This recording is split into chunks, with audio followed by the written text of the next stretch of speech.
नमस्कार दोस्तों, स्वागत है आपका अपना ही यूट्यूब चैनल टुडे एग्जाम पर। दोस्तों आज है 9 जुलाई 2024 और आज जो है CHSL का एग्ज़ाम था।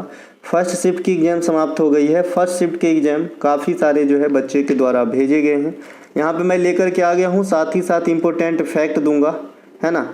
जो फैक्ट आपके कंप्यूटर स्क्रीन के अंदर किसी भी एग्ज़ाम में जहाँ पे आप आगे एग्ज़ाम देंगे, ठीक है, जैसा कि आज तक आता आया है, भले आप कहें ना कहें, आपका दिल ज़रूर इस बात को मानता होगा कि भाई इतना जो है सटीक फैक्ट मुझे नहीं लगता है कि इस समय आप कहीं बड़े बड़े इंटरप्राइजेस में भी आपको मिलेगा, है ना। तो चलिए शुरू करते हैं। कल कुछ ऐसी बात हो गई जहाँ से थोड़ा सा बहुत दिक्कतों में हूँ मैं, ठीक है।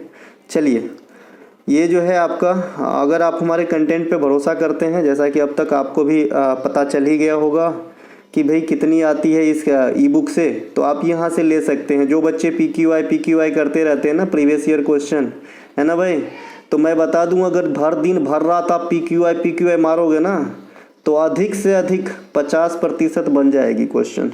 लेकिन जो मेरिट में आने वाला बच्चा है ना, वो 50% के भरोसे नहीं रहते मेरे भाई। उनको कम से कम 80% तो चाहिए ही चाहिए मेरिट में आने के लिए, ठीक है। तो PQI के अलावा भी और भी रास्ते हैं, ठीक है। और मैंने आपको पहले ही बताया है कि जो एग्जाम में पूछ दिया गया क्वेश्चन, और अगर मैं उसे हूबहू ही आपको उतार के दे दूं तो उसका क्या फ़ी भाई? उसका कोई फ़ी नहीं है।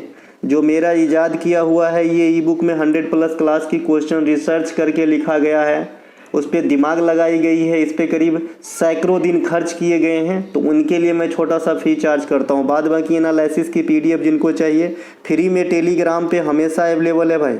इसके लिए व्हाट्सअप मैसेज करने की कोई भी ज़रूरत नहीं है। अगर आपको सिर्फ व सिर्फ एनालिसिस की PDF चाहिए जो मैं करा रहा हूँ, तो टेलीग्राम ज्वाइन कर लें, आराम से वहाँ मिलता रहेगा। 1-2 दिन नहीं, जब तक मैं हूँ और जब तक मैं कराऊँगा एनालिसिस, ठीक है। लेकिन अगर आपको हमारा कंटेंट चाहिए पेड वाली, तभी आप व्हाट्सअप मैसेज कीजिए इस नंबर पर, या डिस्क्रिप्शन में लिंक दिया गया है, लिंक क्लिक करके भी आप मैसेज के थ्रू बात कर सकते हैं। एक प्रश्न आपसे पूछा गया था, हिंदुस्तानी शास्त्रीय संगीत में निम्नलिखित में से कौन सा वाद्य यंत्र इस्तेमाल किया जाता है। इसमें मुझे जो ऑप्शन आप देख रहे हैं, ये ऑप्शन एग्जाम का नहीं है, हो भी सकता है नहीं भी हो सकता है, क्योंकि मुझे ऑप्शन प्राप्त नहीं हुआ था, ठीक है। तो जो भी हिंदुस्तानी शास्त्रीय संगीत में वाद्य यंत्र इस्तेमाल की जाती है, जिसको हम ज़्यादा जानते हैं, ठीक है, तो हम सितार को बहुत ज़्यादा, सरोद को ज़्यादा जानते हैं, है ना। इसके अलावा सुरबहार भी किया जाता है, बीना माता की जो है वाद्य यंत्र है, सरस्वती माता की, तनपुरा बांसुरी, सहनाई, सारंगी, वायलिन, संतूर, पखावज, तबला, ये सभी के सभी आप इस्तेमाल कर सकते हो किसे, हिंदुस्तानी शास्त्रीय संगीत में। देखिए, इंडिया में जो है मेनली 2 प्रकार के संगीत चलते हैं, एक तो कर्नाटक संगीत, और एक आपका हिंदुस्तानी शास्त्रीय संगीत क्लासिकल जो आपका संगीत है, ठीक है। तो जो साउथ की रीजन है, यहाँ तक आपका कर्नाटक संगीत सीमित है। बाद में की जो आपका रेस्ट भारत रहा, तो इसमें हम क्या जानते हैं, हिंदुस्तानी शास्त्रीय संगीत के नाम से जानते हैं। वायलिन, मृदंगम, तंबूरा, घाटम, पखावज, है ना, तानपुरा, ये सभी के सभी जो है आप कर्नाटक संगीत में इस्तेमाल कर सकते हैं भाई, है ना। कर्नाटक संगीत दक्षिणी स्टेट तमिलनाडु, केरल, कर्नाटक, आंध्र प्रदेश तक सीमित है। कर्नाटक संगीत में अधिकांश किस लैंग्वेज का प्रयोग किया गया है? आने वाले समय के लिए स्टार क्वेश्चन है ये सब, और स्टार आंसर है ये। CGL वगैरह आपसे डिमांड करता है इस प्रकार के बाल की खाल वाली क्वेश्चन, तो तेलुगु और संस्कृत भाषा। अब बच्चे, मैं गारंटी के साथ बोलूँगा कि 99% अगर ये बात आज से पहले नहीं सुना होगा, और उसके सामने मैं एक क्वेश्चन रख दूं कि भाई कर्नाटक संगीत में निम्नलिखित में से किस भाषा का सर्वाधिक उपयोग किया जाता है, ऑप्शन में मैं दे दूं कन्नड़, है ना, कन्नड़ दे दूं, तेलुगु दे दूं, तमिल दे दूं, और एक मलयालम दे दूं, तो कन्नड़ मार देगा 99%। आपके मन में भी वही आया होगा, क्योंकि कर्नाटक से कन्नड़ ही मिलता है, लेकिन ऐसा नहीं है जैसा दिखता है दुनिया बाहर से। कर्नाटक संगीत की जो त्रिमूर्ति है, कल के शिफ्ट में ये भी क्वेश्चन पूछा गया था, मुझे क्वेश्चन प्राप्त नहीं हुआ था, बता चुके हैं। मुथुस्वामी दीक्षितर, श्यामा शास्त्री और त्यागराज, इन तीनों को त्रिमूर्ति कहते हैं। वहाँ पे 4 गो आदमी का नाम दिया था, एगो छांटना था कि ये त्रिमूर्ति में कौन नहीं आता। इनके अलावा कर्नाटक संगीत के जो फाउंडर हैं या जनक हैं या पिता हैं, ये पुरंदर दास को कहा जाता है। याद रखिए, कर्नाटक संगीत की महारानी कहेंगे तो कोई ना कोई महारानी तो लेडीज ही होता होगा, तो M सुब्बालक्ष्मी मैडम को ही इंडिया में, है ना, शास्त्रीय जो मतलब संगीतज्ञ हैं, जो आपका संगीतकार होते हैं या फिर संगीत के क्षेत्र में सबसे पहले जो है इन्हें भारत रत्न दिया गया 1998 के अंदर, तो इन्हें भी ध्यान रखेंगे। इनके अलावा कर्नाटक संगीत में जो संगीत के स्वर होते हैं, लय होते हैं, उसे टेम्पो कहते हैं। क्या कहते हैं? टेम्पो कहते हैं। ऑटो वाला टेम्पो नहीं, ये है आपका कर्नाटक संगीत के जो लय होते हैं गाने की, है ना, जो सुर होते हैं, जो स्पीड वाला, जो बैलेंस, मतलब जो जैसे अपन कैसे राग बोलते हैं वैसे ही समझिए टेम्पो है, कहते हैं कर्नाटक संगीत के अंदर। ठीक है। भारत रत्न विजेता जो संगीत अवार्डी हैं उनको जरूर याद रखें। इनके बाद एम सुब्बालक्ष्मी के बाद पंडित रविशंकर साहब 99 में पाए थे। 2001 में बिस्मिल्लाह खां और लता मंगेशकर मैडम को एक साथ मिला था। 2019 में भूपेन हजारिका साहब को मिला था और 2008 में या 2009 में, ये दोनों ऑप्शन में से कोई एक ही रहता है, ये आपका जो है पंडित भीमसेन जोशी को दिया गया था। तो ये कुछ एक बात ध्यान रखेंगे। आज जो है कर्नाटक संगीत से 2 क्वेश्चन, संविधान से 3 क्वेश्चन, जनगणना से 2 क्वेश्चन, तो काफ़ी इजी मैं कहूँगा, क्योंकि 7-8 तो फ्री का नंबर दे गए आपको। इनके अलावा सिंगी खंबन या शेर का मुंह, इस नदी का उद्गम कहाँ से होता है, या फिर किस नदी को सिंगी खंबन या शेर का मुंह भी कहा जाता है? ठीक है भाई, तो इसको सिंधु नदी आंसर हो जाएगा। क्या हो जाएगा? सिंधु नदी आंसर हो जाएगा। सिंधु सतलज ब्रह्मपुत्र 1 करोड़ बार बता चुके हैं हम। ठीक है। सिंधु सतलज और ब्रह्मपुत्र ये तीनों तिब्बत से निकलती है ना। सिंधु नदी जो है ये कौन सी ग्लेशियर भी अलग अलग बता चुके हैं। बोखार छू ग्लेशियर से निकलती है सिंधु नदी, है ना। तिब्बत में इसे सिंगी खंबन या शेर का मुंह कहते हैं। हड़प्पा सभ्यता में सबसे बड़ी नगर जो मोहनजोदारो है, ये सिंधु नदी के किनारे ही स्थित है। ऋग्वेद में सबसे अधिक बार सिंधु नदी की चर्च की गई है। मैं जब भी पढ़ाता हूँ ना, ये बगल वाले हल्ला जरूर करेंगे, क्योंकि अब समझ ही रहे हैं, है ना। कोई भी अच्छा काम करने चले दुनिया में तो उनका टांग खींचने वाले बहुत होते हैं, और जब वही आदमी बहुत सफल हो जाता है ना, तब हिम्मत ही नहीं होती टांग खींचने की, है ना। तो ये मेंटेलिटी लेके ही अधिकांश प्राणी जी रहे हैं। धन्य है वो प्राणी। इनके अलावा मानसरोवर स्थित चेमाड्यूंग ग्लेशियर से ब्रह्मपुत्र नदी निकलती है, जिसे स्थानीय भाषा में सांगपो कहा जाता है। जैसे ही आपका ब्रह्मपुत्र नदी जो है अपने इंडिया में एंट्री मारते हैं, कहाँ मारते हैं एंट्री? अरुणाचल प्रदेश के अंदर मारते हैं, तो इसे क्या कहा जाता है? इसे देहांग कहा जाता है। ठीक है भाई। जो ब्रह्मपुत्र नदी है, इनके सहायक नदी भले इस एग्जाम में नहीं पूछा, लेकिन ये बहुत ही इंपॉर्टेंट है। लोहित और बराक आपको बहुत बार पूछा जाता है, लोहित बराक, है ना। इसके अलावा मानस भी इसमें आ जाएगा, सुबनसिरी भी आ जाएगा, सुबनसिरी, है ना, सुबनसिरी भी आ जाएगा। इसके अलावा ब्रह्मपुत्र नदी पे दुनिया की सबसे बड़ी नदी द्वीप आपका माजुली स्थित है। माजुली फेस्टिवल भी होता है जो असम के अंदर होता है। इनके अलावा जो आपका ब्रह्मपुत्र नदी है, इसे असम का शोक भी कहा जाता है, सौरो ऑफ असम भी कहा जाता है। तो ये ब्रह्मपुत्र नदी है। ब्रह्मपुत्र नदी को बांग्लादेश के अंदर जमुना कहा जाता है, जमुना, तो ये ध्यान रखेंगे। इनके अलावा सतलज नदी का उद्गम राकसताल वाला ग्लेशियर से होती है। स्थानीय भाषा में इसे लोगचेन खम्बाव कहा जाता है। किसे? सतलज नदी का। तो ये तीनों नदी का जो है एक एक करके डिस्क्राइब कर दिया हूँ मैं, क्या कहा जाता है, किस ग्लेशियर से निकलती है, और जम्मे कहाँ से? तिब्बत से निकलती है। महेंद्र सिंह धोनी को एक बच्चा बोल रहा है पद्मश्री और एक बच्चा बोल रहा है पद्म भूषण। बहरहाल दोनों में से कोई भी पूछा गया हो, आपको यहाँ आंसर मैं दे दूंगा। थोड़ा सा पानी पी। तो ये आपका 2018 में हो जाएगा। ठीक है। महेंद्र सिंह धोनी को अगर पद्मश्री पूछा होगा बंधु, तो 2009 आंसर मार देना। 2009/2018 दुगुना कर देना। ठीक है। तो ये महेंद्र सिंह धोनी की हो गई। सचिन तेंदुलकर का पूछा जाता है, भारत रत्न पूछा जाता है, 2013/14 होता है। हुआ यूं कि 2013 में सचिन साहब जो है रिटायरमेंट की घोषणा करते हैं। उस समय कांग्रेस की सरकार होती है और आनन फानन में इन्हें भारत रत्न देने की जो है घोषणा हो जाती है, लेकिन यही अवार्ड इन्हें 2014 फरवरी में रिसीव होता है इन हैंड। तो इनके क्वेश्चन में ज़रूर पढ़े कि लैंग्वेज क्या लिखा है, कि भाई कब रिसीव किए या फिर कब देने की घोषणा की गई। इनके 2 प्रकार से क्वेश्चन बनते हैं, 13 और 14 दोनों आंसर होते हैं। घोषणा होता है 13 में, मिलता है 14 में। महेंद्र सिंह धोनी को पद्मश्री बता दिए थे। राजीव गांधी खेल रत्न पुरस्कार भी इन्हें दिया गया है धोनी साहब को 2007-8 में। राजीव गांधी खेल रत्न पुरस्कार का नाम 2021 में बदल के मेजर ध्यानचंद अवार्ड अवार्ड कर दिया गया है, माफ़ कीजिएगा, मेजर ध्यानचंद खेल रत्न अवार्ड कर दिया गया, ठीक है, क्योंकि ध्यानचंद पुरस्कार एगो अन्य पुरस्कार है, ठीक है, तो इन दोनों को एक में आटा बेसन मत मिला देना। ध्यानचंद अवार्ड एक अलग अवार्ड है, मेजर ध्यानचंद खेल रत्न अवार्ड एक अलग अवार्ड है, ठीक है मेरे भाई। इनके अलावा अब तक एकमात्र क्रिकेटर सचिन साहब ही हैं जिन्हें भारत रत्न दिया गया है। 2022 में देवेंद्र झाझड़िया को, जो पैरा भाला फेंक से संबंधित आपके खिलाड़ी हैं, उनको दिया गया है पद्म भूषण, तो इन्हें ध्यान रखेंगे, ठीक है। इसके अलावा एक बच्चे ने क्वेश्चन भेजा है कल कि फुटबॉल के मैच में जो है ना, रेफरी के पास इनमें से क्या नहीं होता है, रेफरी के पास इनमें से क्या नहीं होता है। एक आपका व्हाइट फ्लैग है ना, व्हाइट फ्लैग है। एक आपका yellow card and red card है। एक आपका एक ऑप्शन में व्हिसिल है, यानी सीटी है, सीटी जो बजाते हैं हम लोग, पुलिस ट्रैफिक पुलिस के पास होता है। और एक में आपका वॉच है, ठीक है। बच्चे ने यहाँ पे शायद सीटी लगा दिया है आंसर। देखिए सीटी जो है ये होगा, सीटी रेफरी के पास रहता है ना। अब डिपेंड करता है कि इस क्वेश्चन की ओरिजिनल लैंग्वेज क्या था। अगर ओरिजिनल लैंग्वेज ये था कि मेन रेफरी के पास निम्नलिखित में से क्या नहीं होता, तो स्वेट जो आपका व्हाइट फ्लैग है ये मेन रेफरी के पास नहीं होता है, एडिशनल रेफरी के पास होता है। तो इस प्रकार के भी प्रश्न आपके एग्जाम में एक आए थे, अच्छा लगा तो बता दिया। इनके अलावा 2023 में गणतंत्र दिवस के अवसर पे कल ही हमने भूमध्य सागर को जब स्वेज नहर से जोड़े थे और कर्नल नासिर को बताया था, तो वहाँ पर ही भी बात कर लिए थे हम कि 74वें गणतंत्र दिवस पे इजिप्ट के राष्ट्रपति अब्दुल फतह अल सीसी भारत आए थे।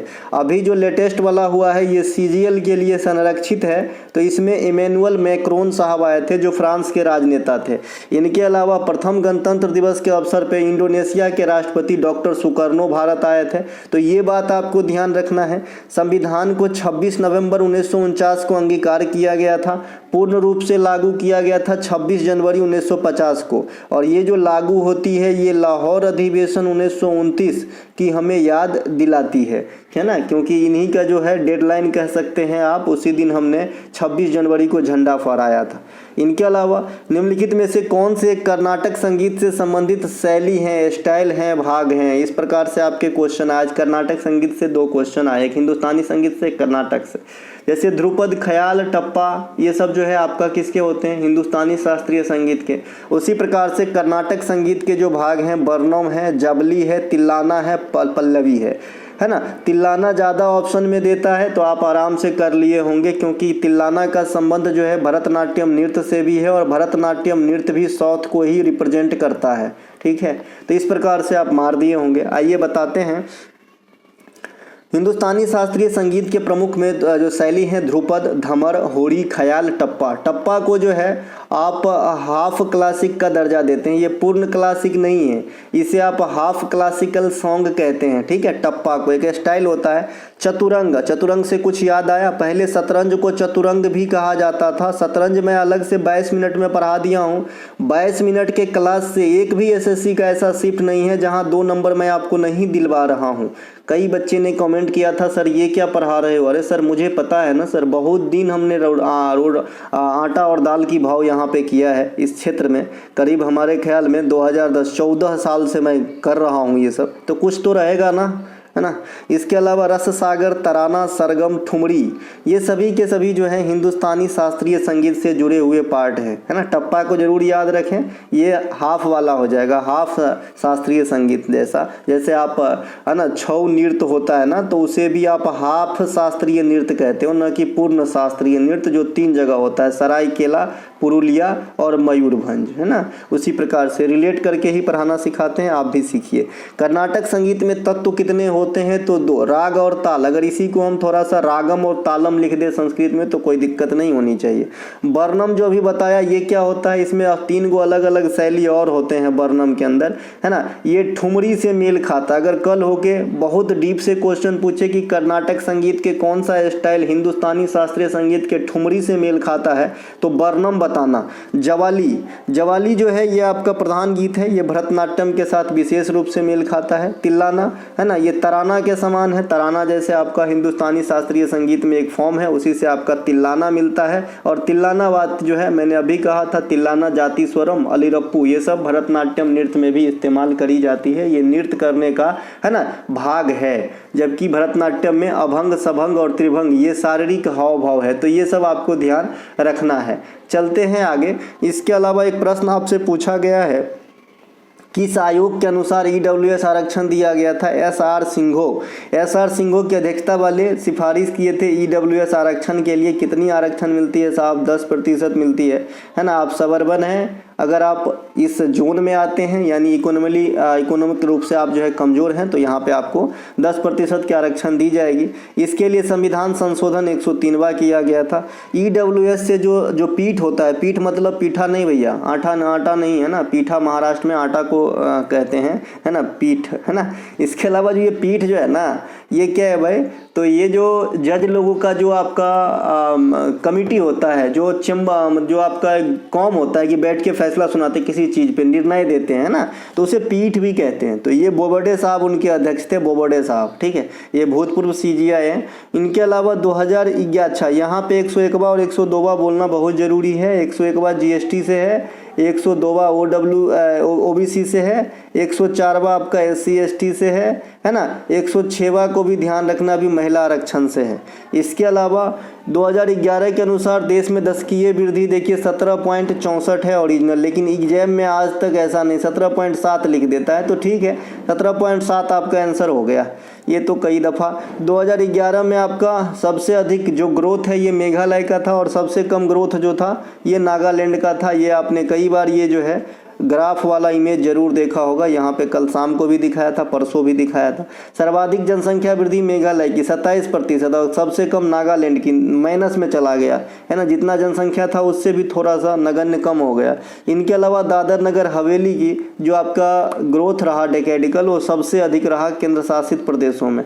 एक प्रश्न आपसे पूछा गया है कि न्यायिक पुनरावलोकन जो आपका जुडिशरी रिव्यू है वो किस देश से लिया गया है? तो ये आपका संयुक्त राज्य अमेरिका से लिया गया। लल्लू सा क्वेश्चन पूछ दिया इन्होंने।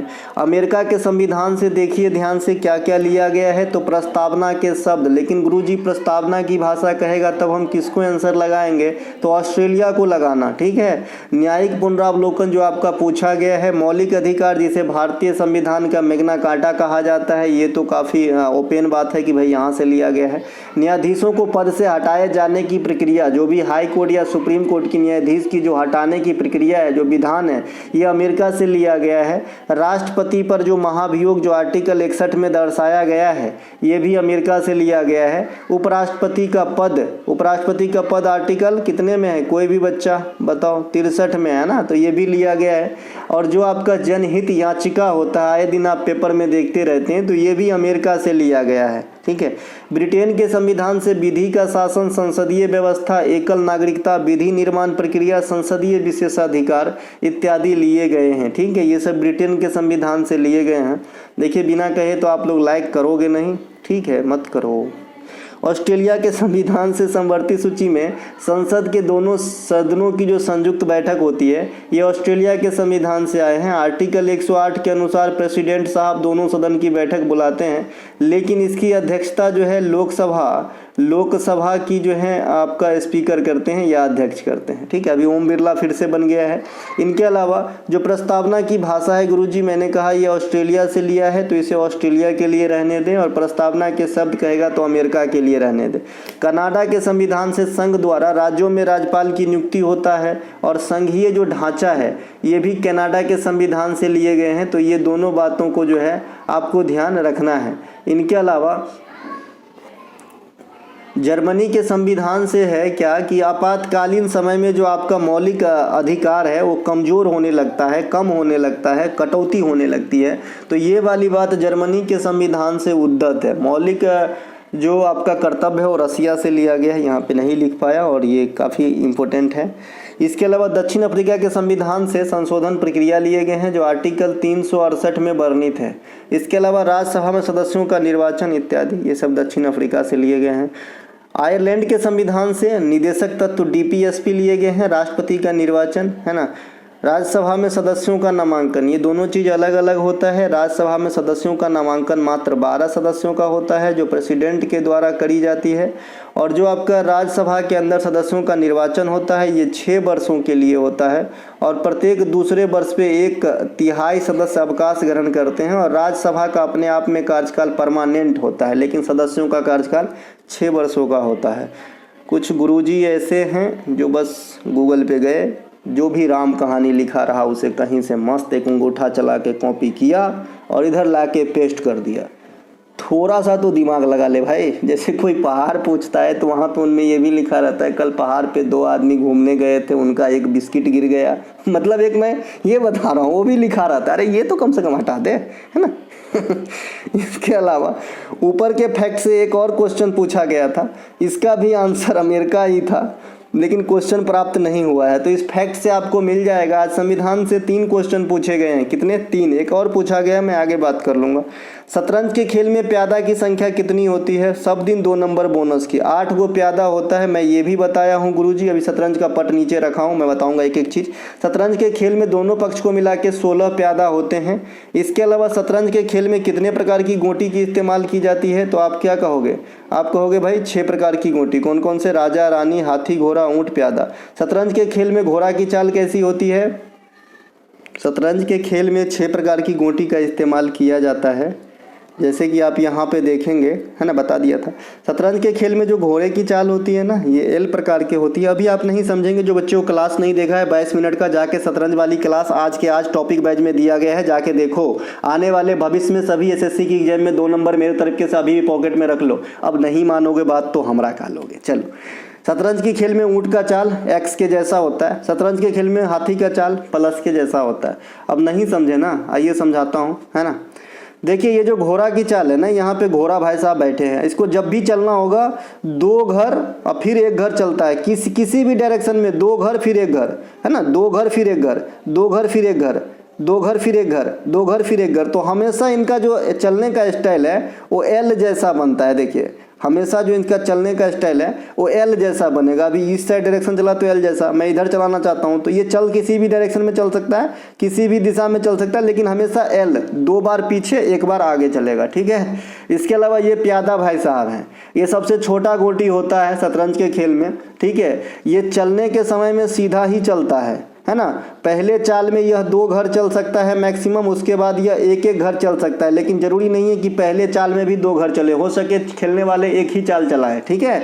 लेकिन जब भी ये गोटी को काटेगा तो ये तिरछा गोटी को काटता है। इस घर में कोई गोटी होता तब काटता, इस घर में होता तब काटता, लेकिन अगर सीधे चलाना है तो इधर जाएगा, ठीक है। इसके अलावा अभी शतरंज आ ही गया है तो जो आप मैंने बताया कि ऊँट का चाल, तो ऊँट का चाल ऐसे मान लीजिए यहीं पे ऊँट बैठा है तो ऊँट ऐसे चलेगा, ठीक है, ऊँट ऐसे चलेगा।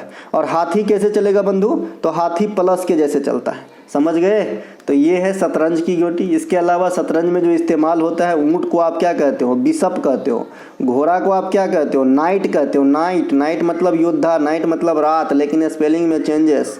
इसके अलावा जो आपका हाथी है इसे क्या कहा जाता है? इसे रोक कहा जाता है या रुक कहा जाता है, ठीक है मेरे भाई। शतरंज में 64 गो घर होता है और हमेशा प्यादा कौन घर में बैठा रहता है? तो हमेशा प्यादा ये वाला जो मैं कलर किया हूँ ना, इसी में बैठा रहेगा। इधर से भी दूसरे घर में और इधर से भी दूसरे घर में। 8 गोटी इधर, 8 गोटी इधर, 16 गो प्यादा होता है दोनों पक्ष मिला के। शतरंज की खेल हमेशा सफ़ेद गोटी जिसके पास रहेगा वही स्टार्ट करता है और खेल की शुरुआत हमेशा प्यादा से होती है। रॉलेट एक्ट के खिलाफ 1919 में कौन सा आंदोलन चलाया था महात्मा गांधी ने? ये क्वेश्चन पूछा था। ऑप्शन में दिया गया था सत्याग्रह था, है ना। इसके अलावा और भी ऐसे कुछ दिया था, राष्ट्रव्यापी आंदोलन था, ऐसा कुछ ऑप्शन में था। तो सत्याग्रह आंसर होगा गुरुजी, ठीक है। देखिए रॉलेट एक्ट कब होती है? 1919 में होती है। इसे कहानी के जैसे समझेंगे, याद रहेगा जिंदगी भर। रॉलेट एक्ट क्या होता है? अंग्रेजों की एक मनमानी वाला कानून होता है। इसमें क्या होता है कि जैसे मेरे पे शक गया तो मुझे उठा के ले गए, रिमांड पे रखे, फिर पूछताछ करके इतना टॉर्चर किए कि हम खुद ही बोल देंगे हाँ किए हैं, ठीक है। तो ऐसा ये कानून था, है ना, बिना अपील बिना दलील का कानून। शक के दायरे में किसी को भी गिरफ्तार किया जा सकता था, ठीक है भाई। तो इस कानून में भारत के कुछ चुनिंदा नेता जैसे सैफुद्दीन किचलू वगैरह जो है गिरफ्तार हो गए। तो इन गिरफ्तारी को लेकर हम विचार विमर्श करने के लिए 13 अप्रैल 1919 को जो बैसाखी का दिन था था, पवित्र दिन था। अमृतसर के जालियांवाला बाग में हम लोग इकट्ठा हुए थे और वहाँ पे कुछ नेतागण आके हमें संबोधित करने वाले थे, ठीक है। तभी जनरल लॉ डायर को मुखबिरी कर दी जाती है और जनरल लॉ डायर ने गोली चलाने की आदेश दे दिए और ये हमारे इतिहास में एक काला दिन है, ठीक है मेरे भाई। आज भी जो है गोलियों की निशान देखी जा सकती है, मैं तो गया नहीं हूँ, लोग कहते हैं। इनके अलावा जालियांवाला बाग हत्याकांड के कारण महात्मा गांधी ने केसर-ए-हिंद की उपाधि अंग्रेजों को दे दिया था और रविंद्रनाथ टैगोर ने नाइटहुड की उपाधि लौटा दी थी। तो ये दोनों बात आपको ध्यान रखना है। महात्मा गांधी के द्वारा भारत अफ्रीका से लौटने के बाद प्रथम सत्याग्रह चंपारण सत्याग्रह था, जो 1917 बिहार के चंपारण में नील की खेती से संबंधित तिनकठिया पद्धति से संबंधित थे। तिनकठिया पद्धति कहने का मतलब है गुरुदेव कि उस समय अगर किसी के पास 20 कट्ठा जमीन था तो इसके 1/3 मतलब 1/3 तो नहीं कह सकते, 3 कट्ठा में जो है आपका नील की खेती अनिवार्य था। इसके अलावा गांधी जी 1918 में खेरा सत्याग्रह, 1918 में अहमदाबाद सत्याग्रह, 1919 में अहिंसक सत्याग्रह। यह जो अहिंसक सत्याग्रह है ना, यही रॉलेट एक्ट के खिलाफ जो है चलाया गया था गांधी जी के द्वारा। तो सत्याग्रह हुआ, अहिंसक नहीं लिखा था क्योंकि उसका फॉर्म पूछा गया था कि भाई सत्याग्रह था कि राष्ट्रव्यापी आंदोलन चला दिया ऐसा। इसके अलावा 1920 में असहयोग आंदोलन, सहयोग लिखा गया है महाराज, असहयोग। 1922 में चौरा चौरी हत्याकांड के कारण असहयोग आंदोलन को बंद करना पड़ा था। 1924 में बेलगांव अधिवेशन की अध्यक्षता करी थी। 1931 में गांधी इरविन समझौता करी थी। 1931 में सेकेंड गोलमेज सम्मेलन में भाग लेने के लिए लंदन गए थे। 1932 में पूना समझौता में भाग लिए थे और 1942 में भारत छोड़ो आंदोलन में जो है भाग लिए थे। तो ये है गांधी जी का क्रियाकलाप। इनके अलावा गांधी जी के जो राजनीतिक गुरु थे गोपाल कृष्ण गोखले थे। जॉन रस्किन के किताब ऑन टू द लास्ट से काफ़ी प्रभावित रहे। गांधी जी की प्रमुख पुस्तकों में नवजीवन, हिंद स्वराज, इसके अलावा ये Indian opinion, young India, ethical religion, my experiment with truth प्रमुख है। 42वां संविधान संशोधन के द्वारा प्रस्तावना में कौन से शब्द जोड़े गए? धर्मनिरपेक्ष और समाजवादी, ये भी एक पूछा गया है। और एक क्वेश्चन ये पूछा गया है कि प्रस्तावना जो है इंडिया का, उसके अनुसार हम कैसे हैं, संघात्मक, धर्मनिरपेक्ष, ऐसा भी पूछा गया है, ठीक है। इसके अलावा 42वां संविधान संशोधन 76 के द्वारा मौलिक कर्तव्य भी जोड़े गए थे। स्वर्ण सिंह समिति इस पे काम किए थे। स्वर्ण सिंह समिति ने 8 प्रकार के मौलिक कर्तव्य बताए थे। जोड़ने के घड़ी में 10 प्रकार के जुड़ गई थी। 11वां मौलिक कर्तव्य 2002 में 86वां संविधान संशोधन के तहत 6 से 14 वर्ष तक के बच्चों को निःशुल्क शिक्षा दिलाना माता पिता का कर्तव्य जोड़ा गया था। प्रस्तावना या उद्देशिका को संविधान की कुंजी कहा जाता है, लेकिन भीमराव अम्बेडकर साहब ने आर्टिकल 32 को संविधान का आत्मा माना है, तो इन्हें ध्यान रखेंगे, ठीक है। प्रस्तावना अमेरिका के संविधान से लिए गए हैं, जबकि प्रस्तावना की भाषा कहेगा तो कहाँ बताया था, ऊपर बताया था ना, ऑस्ट्रेलिया, है ना। इनके अलावा 74वां संविधान संशोधन जो नगर पालिका से संबंधित है, इसी के तहत संविधान में भाग को 9 से 9 का ए बनाया गया और इसमें नगर पालिका को रखा गया। इसमें अगर आपको कहेगा कि इसका अनुसूची क्या है तो 12वीं अनुसूची है और 12वीं अनुसूची में कितने मतलब विषय को शामिल किया गया है तो 18। इसी प्रकार से जो है 9 भाग ग्राम पंचायत से है और इसकी 11वीं अनुसूची होती है ग्राम पंचायत की, और 11वीं अनुसूची में कितने भाग विषय शामिल किए गए हैं ग्राम पंचायत से संबंधित तो 29। तो ये दोनों बात ध्यान रखेंगे। इनके अलावा ग्राम पंचायत हो चाहे नगर पालिका हो, दोनों का चुनाव कौन करवाता है? स्थानीय चुनाव आयोग या राज्य चुनाव आयोग। अखिल भारतीय फुटबॉल संघ की स्थापना या भारत की सबसे पुरानी फुटबॉल क्लब, दोनों में से कुछ पूछा हो गया ना, बच्चा खेल के आंसर देगा और दोनों बता चुका हूं, है ना। कल्याण चौबे का नाम सुने, जब बने थे तब बताया था ना मैं, अखिल भारतीय फुटबॉल संघ, है ना। इनके अलावा जो भारत की सबसे पुरानी फुटबॉल संघ है, परसों या चौथे रोज ही मोहन बगान बताया था, है ना। एक एक बच्चा बोलेगा भाई बताया था, है ना। बहुत दर्द होता है जब आप लोग दिल पे पत्थर रख देते हो ना, है ना, तो बहुत दर्द होता है भाई, है ना। चलिए ठीक है, 1937 है ना, 1937। कोई बच्चे तो ऐसे सीधे आएंगे कमेंट कर देंगे एक भी क्वेश्चन नहीं पूछा गया था। कल एक उनको जो है कम से कम 2500 बच्चे जो है कमेंट करके मतलब जवाब दिया कि भाई तू कहीं दूसरे गोला से आके दूसरा एग्जाम तो नहीं दे दिया भाई, है ना। फिर भी नहीं सुधरेंगे, आके फिर दूसरे वीडियो में कर देंगे। और इसका नाम बदलता रहता है, कभी विशाल यादव हो जाता है, कभी महेंद्र कुमार हो जाता है, कभी वैशाली आर हो जाता है। इसका नाम बदलता रहता है आईडी का, है ना। तो मैं समझ रहा हूँ ये कौन है, कब छोड़ेंगे ये छिछोरापन पता नहीं, ठीक है। चलिए 1937 में हो गया। मोहन बगान कोलकाता ये सबसे पुरानी फुटबॉल क्लब है। भारत की सबसे फुटबॉल पुरानी प्रतियोगिता कौन है? Durand cup. प्रतियोगिता में और क्लब में फ़र्क होता है। प्रतियोगिता मतलब क्या हो गया, जैसे एक रणजी ट्रॉफी हो गया और बीसीसीआई, इन दोनों में कितना फ़र्क है, तो उतना ही फ़र्क है जितना एक राज्य में और एक लोक में फ़र्क है। मैं बिहारी हूँ, मैं बिहार का हूँ, अब मैं बिहार का एक आम नागरिक हूँ, है ना, जैसे, या फिर इंडिया को ही ले लो, मैं इंडिया का एक नागरिक हूँ। इंडिया क्या है अपने आप में, नागरिकों का घर, है ना, बहुत बड़ा कौम समूह, है ना, एक मतलब पूरा फैक्ट्री कह सकते हैं। तो उसी प्रकार से जो आपका संघ है ना, ये ऑर्गेनाइज करवाता है खेल, और जो प्रतियोगिता है वो एक प्रतियोगिता है, जैसे रणजी ट्रॉफी बीसीसीआई का, मुश्ताक अली, दिलीप ट्रॉफी, ये सब, है ना। तो ये दोनों में फ़र्क है, दोनों का आंसर आपके पास है। अगर संघ का होगा तो 1937, मोहन बगान सबसे पुराना है फुटबॉल क्लब, और मोहन बगान सबसे फुटबॉल क्लब पुराना हो गया। सबसे फुटबॉल प्रतियोगिता कहेगा तो डूरंड कप, और डूरंड कप जो 2023 में हुआ था ना साहब, तो ये मोहन बगान ने जीत लिया पूर्वी कोलकाता को हरा के। तो ये दोनों बात ध्यान रखेंगे। सीजीएल के लिए क्वेश्चन रेडी करेंगे कि 2023 में डूरंड कप के विजेता कौन है, तो आप कहेंगे मोहन बगान, ठीक है। इसके अलावा अखिल भारतीय फुटबॉल महासंघ के अध्यक्ष कल्याण चौबे साहब हैं।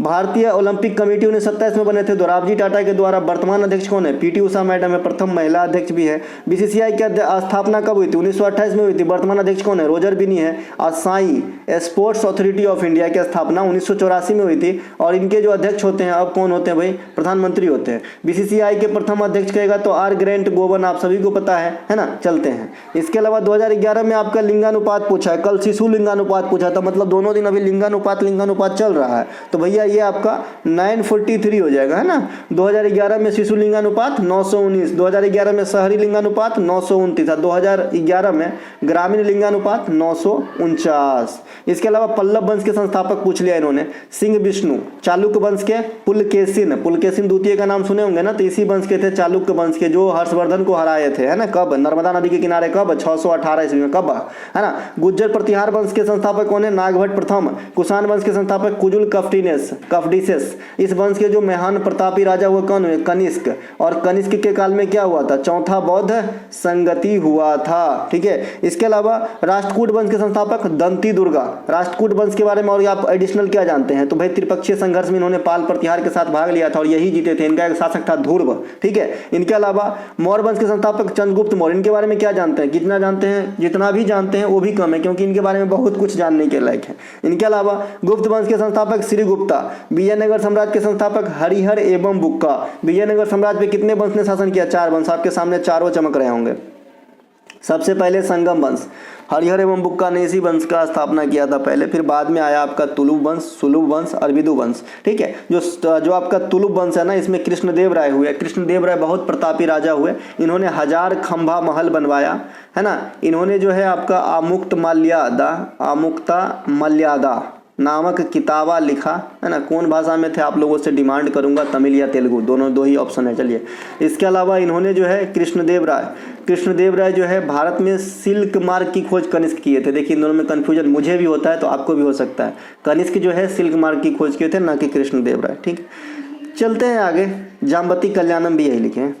इनके अलावा जो आपका जैन धर्म के संस्थापक ऋषभ देव हैं, बौद्ध धर्म के संस्थापक महात्मा बुद्ध हैं, सिख धर्म के संस्थापक गुरु नानक हैं, ईसाई धर्म के फाउंडर ईसा मसीह हैं, इस्लाम धर्म के संस्थापक मोहम्मद साहब हैं। तो ये, इसके अलावा हरित क्रांति का कथन के रूप में आपसे पूछा गया था कि हरित क्रांति के जो है, मैंने यहाँ सभी कथन सही दिया हूँ क्योंकि ऑप्शन मुझे पता नहीं है, मैं जो भी यहाँ पे लिखा हूँ अपने मन से लिखा हूँ, चारों कथन सही लिखा हूँ। हरित क्रांति का असर गेहूँ पे सबसे अधिक पड़ा, सबसे ज़्यादा। हरित क्रांति का असर अन्य खाद्यान्नों पर भी पड़ा, चावल इत्यादि पर भी पड़े। सो इनके जनक डॉक्टर नॉर्मन बोरलॉग थे। भारत में हरित क्रांति के जनक MS स्वामीनाथन है। तो ये चारों के चारों कथन मैंने सही रखा है। इसका उद्देश्य क्या था, अच्छे खाद और बीज का इस्तेमाल करके खाद्यान्नों की उत्पत्ति में पैदावार बढ़ाना, जो बढ़ गया। लेकिन इसका दुष्प्रभाव क्या है कि भाई अधिक खाद के इस्तेमाल होने से मिट्टी की जो नेचुरल उर्वरता शक्ति है ना, वो आपका कम रहा है ना। कीटनाशक के प्रयोग से क्या होती है, स्वास्थ्य पर भी प्रतिकूल प्रभाव पड़ता है। ये सब एक क्वेश्चन और भी प्रस्तावना के अनुसार राज्य भारत कैसा राज्य है, तो मैं ये आप लोगों के ऊपर ही छोड़ता हूँ, क्योंकि स्कूल के प्रार्थना में भी प्रस्तावना से ही स्टार्ट होता था हमारे सरकारी स्कूल में,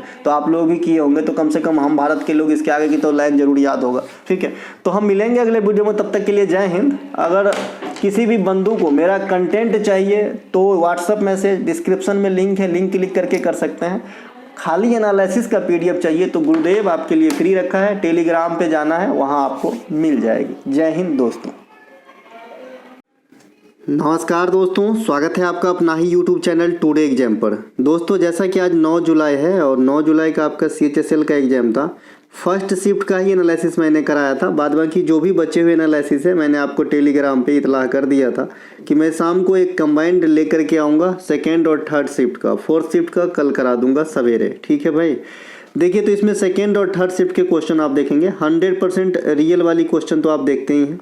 साथ ही साथ इम्पोर्टेंट मैं फैक्ट दूंगा, वो भी पॉइंट टू पॉइंट, है ना, कोई मतलब किताब के भाषा में नहीं, सीधा एक बिंदु रहेगी यहाँ पे पॉइंट। अगर आप हमको कुछ ही दिन से फॉलो कर रहे हैं तो जान गए होंगे।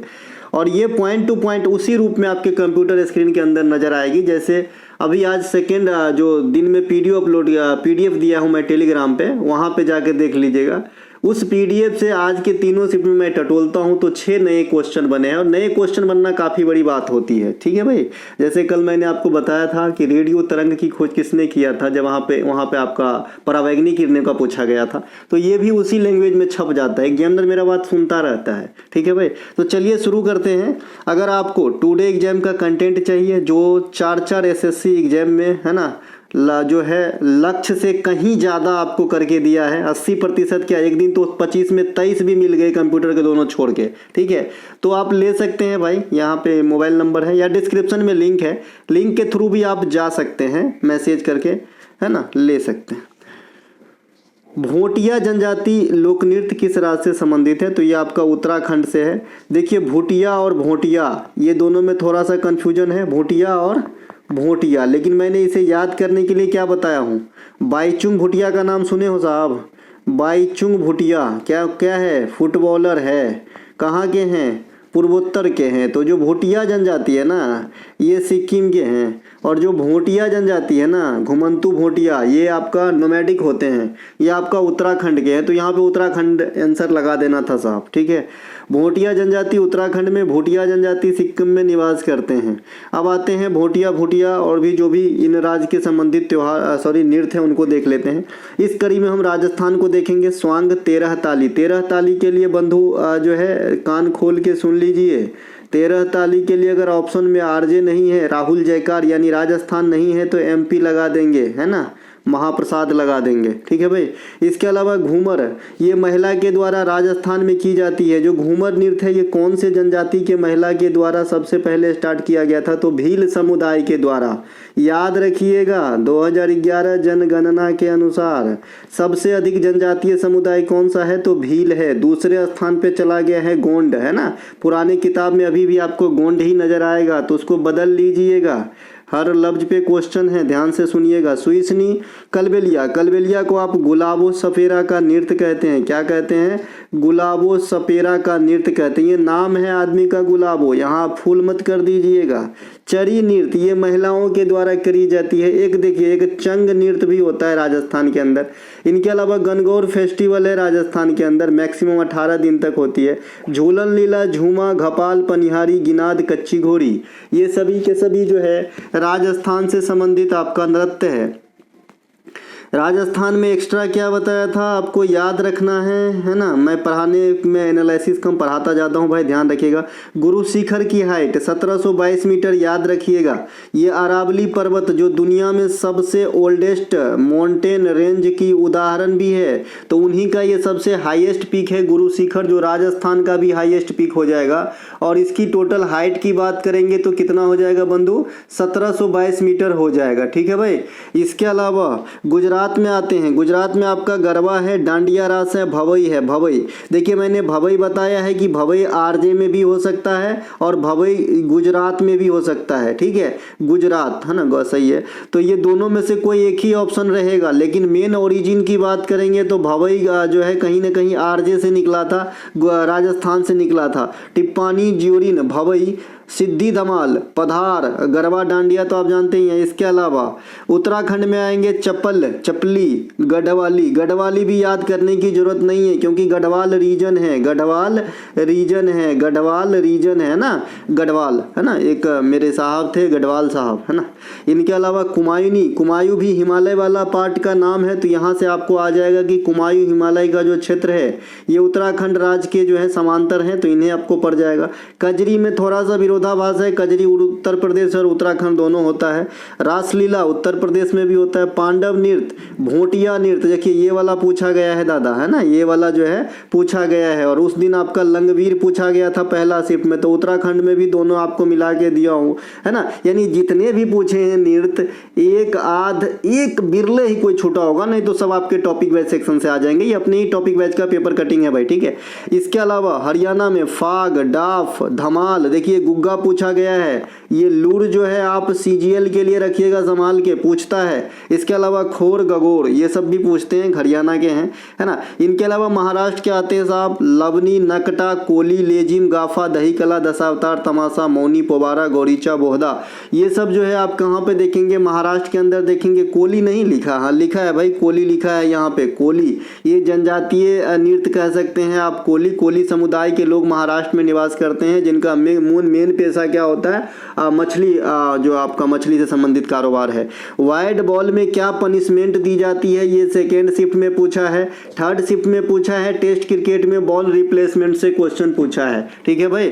तो जो वाइड बॉल होता है ये तो बहुत ही कॉमन क्वेश्चन है जी, सबको पता है कि एक रन विपक्षी टीम को यानी बल्लेबाजी टीम को मुफ्त में गिफ्ट किया जाता है कि ले लो एक रन। वाइड कैसे होता है कि जो आपका ये पिच होती है ना, यहाँ पे एक पैमाना होती है ना, यहाँ पे जो है एक पैमाना होती है, इस पैमाना से बाहर से अगर बॉल गया तो वाइड, है ना। इसके अलावा वाइड बॉल में बल्लेबाजी कर रहे टीम को एक रन भी मिलता है। साथ में जो बॉल वाइड होता है उसको क्या काउंट किए जाते हैं, नो नहीं काउंट किए जाते हैं। लेग बाय क्या होता है भाई, लेग बाय क्या होता है कि बल्लेबाज के, है ना, बल्ला में बिना लगे ही अगर बॉल दूर चला गया तो बल्लेबाज चाहे तो दौड़ के रन ले सकते हैं, लेकिन ये लेग बाय के रूप में आएगा। इनके अलावा गेंद अगर बल्ला के सहारा लगकर हवा से लहराते हुए बाउंड्री लाइन को पार कर जाता है तो 6 रन, और लेटले बाउंड्री लाइन को पार करता है लुढ़क के, तो भैया कैसा आपका 4 रन। उठले चला गया तो 6 रन, है ना। ये तो सभी जानते हैं, क्या बता रहा हूं मैं भी, है ना। क्रिकेट खेल में कोई भी खिलाड़ी कितने प्रकार से आउट होंगे, 10 प्रकार से आउट होंगे। क्रिकेट खेल में अब तक 3 ही ऐसे गेंदबाज हैं जो टेस्ट क्रिकेट के एक पारी के सभी 10 विकेट ले चुके हैं। ये कौन है, सबसे पहले जिम लेकर साहब, दूसरा अनिल कुंबले साहब, और तीसरा न्यूजीलैंड के एजाज पटेल साहब। इनके अलावा बल्लेबाजी के द्वारा लगाया गया स्ट्रोक, बल्लेबाज अगर बैट से बॉल को मारते हैं और अगर किसी भी परिस्थिति, किसी भी कारण के से जो है हेलमेट में जाके टकरा जाता है, कौन सा हेलमेट, जो बल्लेबाज पहना है वो नहीं, जो विकेट कीपर निकाल के रख देते हैं हेलमेट, है ना, तो अगर इसमें टकरा जाते हैं ना तो 5 रन मिलती है। टाइम आउट का शिकार अभी वर्ल्ड कप 2023 में श्रीलंकाई बल्लेबाज एंजेलो मैथ्यूज हुए थे, है ना, बांग्लादेश के खिलाफ। इनके अलावा क्रिकेट में मैदान की लंबाई 20.12 मीटर या 22 यार्ड होता है साहब, है ना, और स्टंप की ऊंचाई 28 इंच होती है साहब, है ना, ध्यान रखेंगे।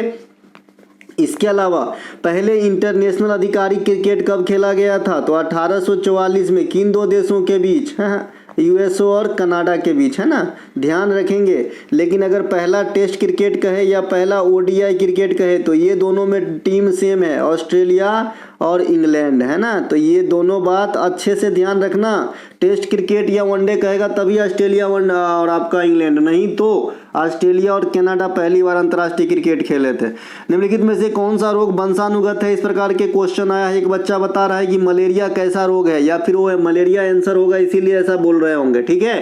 तो यहाँ पे जो वंशानुगत रोग होता है, जो आपका जीन के द्वारा ट्रांसफर होता है, एक पीढ़ी से दूसरे पीढ़ी में कैरी फॉरवर्ड होता है, ये कौन सी बीमारी है, हीमोफीलिया। इसमें क्या होता है हीमोफीलिया में साहब, तो ब्लड क्लोट नहीं होता है ना, ब्लड जो है ये क्लोट नहीं होता है, जमने का काम नहीं करता है हीमोफीलिया, है ना। विटामिन के की कमी के कारण भी ब्लड क्लोट नहीं होता है, ध्यान रखिएगा। थैलेसीमिया, ये सब जो है आपका वंशानुगत रोग में आ जाता है। वंशानुगत रोग पीढ़ी से एक दूसरे पीढ़ी में दोषपूर्ण जीन के माध्यम से प्रेषित होता है। आजकल आप देखते होंगे जो लेडी प्रेग्नेंट होती है उसे 2 लेयर ट्रिपल लेयर टेस्ट कराई जाती है ना। ये क्या बात का पता लगाता है? बस यही जीन का पता लगाता है, क्रोमोजोम का पता लगता है कि कोई दोष युक्त क्रोमोजोम तो उस बच्चे के अंदर नहीं है जो पल रहे पेट के अंदर। ठीक है भाई, तो ध्यान रखेंगे। तो ये वंशानुगत रोग क्या होता है आपने समझा। इसके अलावा मलेरिया जो है ना, ये प्लाज्मोडियम नामक परजीवी से होती है, जो मादा एनीफिलीज मच्छर के काटने से होते हैं। पहले जब 8 क्लास में गुरुजी हमें पढ़ाते थे तो हमें लगता था मच्छर काट लेता है मलेरिया हो जाता है, लेकिन मच्छर तो सिर्फ एक पोस्टमैन का काम कर रहा है साहब, कि ये जो प्लाज्मोडियम है इसे जो है आपके ब्लड में छोड़ने का काम कर रहा है। तो मच्छर मेन कारण नहीं है, मच्छर तो एक वाहक का काम कर रहा है, बाद बाकी जो मेन कारण है ये प्लाज्मोडियम है। तो जब भी आपको मलेरिया से भी क्वेश्चन बड़ा इजी आता है, लेकिन बच्चे ओवर एक्टिंग करके गलत कर देते हैं। लिखता है कि मलेरिया का कारण क्या है, नीचे में लिखता है मादा एनीफिलीज, फिर लिखता है प्लाज्मोडियम। इन दोनों में से कौन सा आंसर चूज कीजिएगा साहब? तो प्लाज्मोडियम चूज करना है आपको। ठीक है, मादा एनीफिलीज तो वाहक है। जब ये पूछे कि मलेरिया रोग की वाहक कौन है तब, हाँ, और यदि यही लैंग्वेज में क्वेश्चन पूछा और दोनों ऑप्शन में हाइयर नहीं है, तब तो हमारी मजबूरी हो जाती है कि मैं मादा एनीफिलीज के साथ जाऊं, दिमाग तो दौड़ाना होगा। ठीक है, इसके अलावा संक्रामक रोग ये डायरेक्ट संपर्क में आने से फैलते हैं, जैसे साधारण सर्दी जुकाम। अगर एक आदमी को हुआ है उसके टच में रहिए, उसका कुछ यूज कीजिए, देखिए आपको भी हो जाएगा। तो ये जो छोटी माता होती है, जो चेचक वगैरह आप कहते हो, ये भी आपका जो है संक्रामक रोग में आ जाता है। ठीक है भाई, इसके अलावा ये जो छोटी माता है ना चेचक, इनके टीका का खोज जो किया था एडवर्ड जेनर, इनके नाम से भी क्वेश्चन आते हैं एग्जाम में कि टीकाकरण का पिता किसे कहते हैं? तो एडवर्ड जेनर को कहते हैं। पोलियो का टीका भी डायरेक्ट पूछता है, तो पोलियो का टीका जो है ये आपका कौन किए थे? अल्बर्ट साबिन जो है ये ओरल ड्रॉप का खोज किए थे, जो आजकल पोलियो में पिलाया जाता है, लेकिन पहले पोलियो का टीका इंजेक्शन के रूप में भी था। उनके खोजकर्ता है ना जोनास साल्क थे। कौन थे भाई? जोनास साल्क थे। तो पोलियो के टीका में 2 वैज्ञानिक का नाम अल्बर्ट साबिन और जोनास साल्क। जोनास साल्क जो है इंजेक्शन वाला, मैं इंजेक्शन भी नहीं बना पाऊंगा क्योंकि मेरी चित्रकारी जो है बहुत कमजोर है, तो जाने दीजिए। और अल्बर्ट साबिन जो है ये ओरल ड्रॉप की खोज करे थे, है ना। तो ये टीका का खोज देखिए BCG में जो है ना डायरेक्ट पूछ देता है इसका फुल फॉर्म, है ना। BCG जो टीका देते हो आप, DTP का टीका देते हो आप, है ना, कुकुर खांसी डिप्थीरिया, है ना, पर्टूसिस वगैरह में, तो इन सब का भी फुल फॉर्म आपके एग्जाम में आ जाते हैं। मुद्रा पोर्ट गुजरात के किस शहर या किस जिले में या किस जगह पर स्थित है, ऐसा पूछा गया है। तो यह कच्छ में है। कल भी कच्छ से क्वेश्चन आया था, कच्छ का रण, है ना। भारत में सबसे अधिक बंदरगाह कहाँ पे है? महाराष्ट्र में। दूसरे स्थान पे अगर बात करेंगे साहब तो गुजरात में ही है दूसरा सबसे ज्यादा बंदरगाह। भारत में छोटे छोटे बंदरगाह की संख्या मोर देन 200 हो गया इंडिया के अंदर, ध्यान रखेंगे। गुजरात के अन्य प्रमुख आकर्षण में अगर आएंगे तो गिर राष्ट्रीय उद्यान। गिर राष्ट्रीय उद्यान किसके लिए फेमस है भाई साहब? तो आप बताओगे एशियाई शेर के लिए। किसके लिए? एशियाई शेर के लिए। कोई बच्चा बाघ नहीं कर देगा क्योंकि शेर और बाघ में बहुत फर्क है। इसके अलावा हड़प्पा कालीन स्थल लोथल और धोलावीरा, ये दोनों के दोनों कहाँ पर मिलेगा आपको? गुजरात में मिलेगा। इन दोनों की भी अपनी अपनी कहानी है सर, है ना। लोथल जो है ये आपके किस नदी के किनारे है? रावी नदी के किनारे है। धोलावीरा से क्या क्या क्वेश्चन बनता है कि किस हड़प्पा कालीन स्थल में खेल की मैदान प्राप्त हुई? धोलावीरा में। किस हड़प्पा कालीन स्थल को यूनेस्को के अंदर शामिल किया गया? तो आप कहते हो भाई किसको, है ना, धोलावीरा को। कौन से हड़प्पा कालीन स्थल 3 भागों में विभाजित थे? तो आप कहते हो साहब धोलावीरा। तो ये कुछ धोलावीरा से क्वेश्चन आते हैं।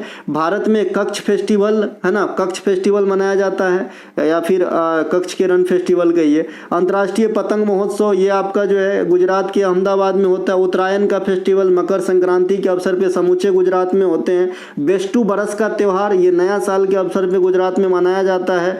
पर्यूषण का त्यौहार गुजरात में जैनिनियों के द्वारा, यानी जैन धर्म के जो लोग हैं उनके द्वारा मनाए जाते हैं। तो ये कुछ एक त्यौहार है जो आपको ध्यान रखना है। गुजरात में जो स्टेचू ऑफ यूनिटी है, जो सरदार वल्लभ भाई पटेल की 182 मीटर की हाइट की प्रतिमा, जो इस समय दुनिया में सबसे लॉन्गेस्ट प्रतिमा है ना, खड़ा हुआ। इसके अलावा इसके मूर्तिकार से काफी क्वेश्चन आते हैं। तो राम सुतार साहब जो हैं इनके मूर्तिकार हैं। किसके मूर्तिकार भाई? स्टेचू ऑफ यूनिटी के। ये कहाँ पे है? गुजरात के एकता नगर में है। एकता नगर का पुराना नाम क्या हुआ करता था भाई साहब?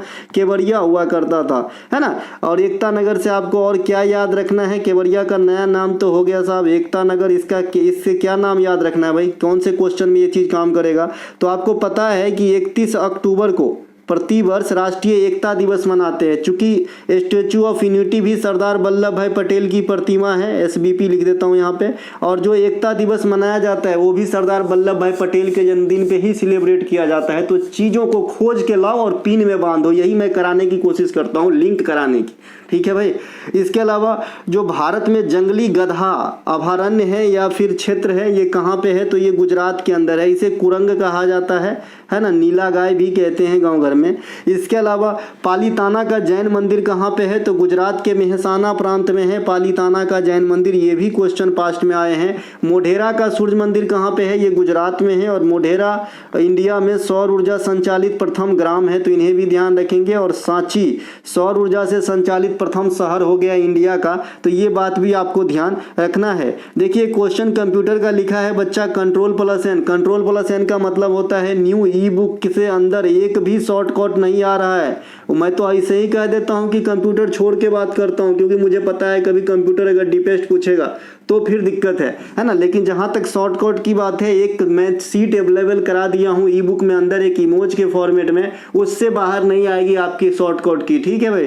तो यहाँ पे जो Ctrl+N है ये न्यू डॉक्यूमेंट ओपन करने के लिए है। Ctrl+A ऑल सेलेक्ट करते हैं। जैसे मान लीजिए राम श्याम मैंने लिखा, मैं चाहता हूँ कि दोनों एक ही बार में सेलेक्ट हो जाए और इसे मैं फिर डिलीट कर दूंगा या फिर कलर कर दूंगा या फिर बोल्ड कर दूंगा, इटैलिक कर दूंगा, फॉन्ट बदल दूंगा, फॉन्ट छोटा कर दूंगा। तो Ctrl+A करना है। Ctrl+B करेंगे तो जो भी फॉन्ट को आप सिलेक्टेड फॉन्ट है वो बोल्ड हो जाता है। Ctrl+C करेंगे कॉपी हो जाता है। D करेंगे डुप्लीकेट एगो नया तैयार हो जाता है। Ctrl+E करेंगे एलाइनमेंट सेंटर स्लाइड हो जाता है। Ctrl+F करेंगे फाइंड हो जाता है ना। अच्छा, एक क्वेश्चन पहले एग्जाम में आता था, पुराना चावल हूँ भाई, है ना। एक क्वेश्चन आता था पुराने एग्जाम में, अब बहुत दिन से दिखे नहीं, मुझे याद दिलाता हूँ कि भाई कंप्यूटर में जो आपका एरर होता है उसे फाइंड करने की प्रक्रिया को क्या कहते हैं? डिबगिंग, है ना। वो भी पूछा जाता था ना पहले, है ना, ध्यान रखेंगे। इसके अलावा जो आपका Ctrl+G है ना, Ctrl+G है ग्रुप गो टू, Ctrl+H है रिप्लेस करने के लिए, Ctrl+I इटैलिक के लिए। तो ये आप देख लीजिएगा। N है न्यू पेज, ये वाला पूछा गया है। O है ओपन करने के लिए, P है प्रिंट करने के लिए, Q है क्विट करने के लिए, है ना, S है सेव करने के लिए, T है न्यू टैब के लिए, U है अंडरलाइन करने के लिए, V है पेस्ट करने के लिए और एक X होगा कट करने के लिए। तो इस प्रकार से आपको ध्यान रखना है। एक प्रश्न पूछा गया है, भारत का पहला स्वदेश निर्मित विमान वाहक पोत INS विक्रांत, ये क्लास कब का मैं बताऊं? जब ये INS विक्रांत लॉन्च हुआ था ना 2022 के अंदर।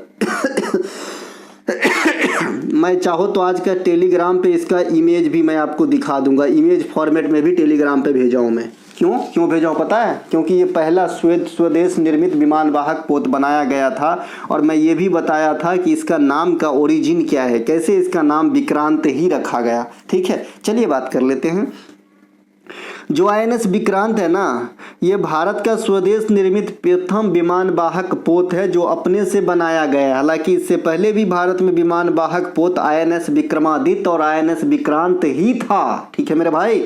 तो जो विक्रांत पहले था ना, ये आपका ब्रिटेन से खरीदा गया था सेकेंड हैंड। ठीक है, लेकिन ये वाला जो विक्रांत है इसे हमने बनाया है। अब समझ में आया नाम कहाँ से पड़ा? ठीक है, चलिए साहब, इनको कौन बनाया है? कोचीन शिपयार्ड के द्वारा बनाया गया है। INS विक्रांत भारत के पहले विमान वाहक पोत भी हैं, है ना। तो अब ये कहाँ से पहले वाला शब्द जुड़े हुए हैं? जब भाई 2022 में ही बना, तो क्या 2022 से पहले विमान वाहक पोत नहीं थे? जी थे, लेकिन ये INS विक्रांत के नाम से ब्रिटेन का खरीदा हुआ ऑलरेडी सेवा दे रहे थे एक पोत, है ना, जो भारत के द्वारा बनाया तो नहीं गया था लेकिन भारत के अधिकार क्षेत्र में काम करता था। समझ गए? भारत के पास अन्य विमान वाहक पोत INS विक्रमादित्य है। ये INS विक्रमादित्य को कहां से खरीदा गया था? तो रूस से खरीदा गया था। ठीक है मेरे भाई। और रूसी सेना में यह जो विमान है एडमिरल गोर्शकोव के नाम से कार्य करता था। इसी प्रकार से वहां भी पढ़ाया हूं साहब, जब मेरे पास मात्र 20-25 व्यू आया करते थे। ठीक है मेरे भाई। इसके अलावा पूर्वोत्तर भारत में मणिपुर की राजधानी इंफाल के नाम पे अभी हाल में ही 2023 में एक लड़ाकू विमान वाहक कहना सही नहीं होगा, खाली लड़ाकू कहिए, लड़ाकू विमान जो लड़ाकू वाहक पोत कहिए, लड़ाकू पोत कहिए, सीधा विमान यहाँ पे काटना होगा। लड़ाकू पोत INS इंफाल को भारतीय नौसेना में शामिल किया गया है, जो किसी भी राज्य के राजधानी के नाम पे पहला होगा। INS इंफाल, है ना। इनके अलावा भारतीय नौसेना के प्रमुख भी बदल चुके हैं, जैसे R हरिकुमार साहब के जगह पे अब जो है एडमिरल दिनेश कुमार त्रिपाठी साहब अभी हाल में ही शपथ ग्रहण किए हैं, तो इन्हें भी ध्यान रखेंगे आने वाले नेक्स्ट एग्जाम के लिए। ईस्टर का त्यौहार किस धर्म के लोग मनाते हैं भाई, एक एक क्लू दे दिया हूँ क्यों मनाते हैं, कैसे मनाते हैं, ठीक है। तो जो ईस्टर है ये सबसे पहले हैप्पीनेस का त्यौहार है, ईसाई धर्म के लिए, है ना, हैप्पीनेस का त्यौहार है। इसके अलावा जो ये त्यौहार है इसमें क्या होता है, ये मानते हुए कि जो ईसा मसीह साहब को सूली पे चढ़ाया गया था गुड फ्राइडे के दिन, तो आफ्टर 3 डेज, है ना, इनका जो है रिबॉर्न हो गया था, पुनर्जन्म हो गया था, पुनर्जीवित हो गए थे, ठीक है। इसके अलावा जो ईस्टर का त्यौहार है ये ईसा मसीह के पुनर्जीवित होने वाली त्यौहार है, जो गुड फ्राइडे से प्रथम रविवार को, यानी शुक्रवार के बाद पहला रविवार कितने दिन के बाद, तो 3 दिनों के बाद। तो किसी भी लैंग्वेज में पूछो साहब, थ्योरी पता होनी चाहिए। गुड फ्राइडे ईसाई धर्म के प्रमुख त्यौहार है, यह शोक का त्यौहार है, लोग शोक मनाते हैं ईसाई धर्म में, ठीक है। ईसा मसीह के जन्मदिन पे क्रिसमस त्यौहार 25 दिसंबर को मनाया जाता है। पारसी त्यौहार नववर्ष को हम नवरोज कहते हैं, और नवरोज को शुरू करने का शुरुआत जो है गयासुद्दीन बलबक, जो आपका ममलूक या फिर गुलाम वंश के शासक हुए। इनके अलावा पारसी धर्म में अन्य त्यौहार पतेती उत्सव है। सिख धर्म के त्यौहार में होला मोहल्ला, गुरु पर्व, बैसाखी, लोहरी, ये सब सिख धर्म के त्यौहार है ना। इसके अलावा गुगा नौमी भी हरियाणा में मनाया जाता है।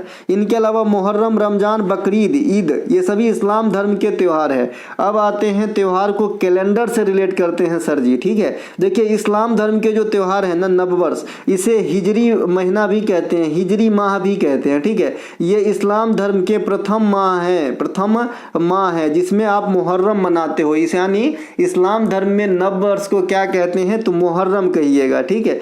लोसर त्यौहार यह तिब्बती कैलेंडर के अनुसार मनाया जाता है। लोसर ध्यान रखिएगा प्रथम माह में मनाया जाता है, समझे कि नहीं समझे। और जो लोसांग है ये आपका 10वां माह में मनाया जाता है। दोनों कहीं ना कहीं बौद्ध धर्म के ही त्यौहार है, लेकिन दोनों का जो प्लेस है, मनाने का जो वेन्यू है वो अलग अलग है। लोसर में मैंने बताया है आपको 3 जगह होता है, अरुणाचल प्रदेश भी होता है, हिमाचल प्रदेश भी होता है। कुछ दिनों के बाद अच्छे से आ जाऊंगा पढ़ाने, है ना, आप लोगों का सहयोग चाहिए बस, ठीक है।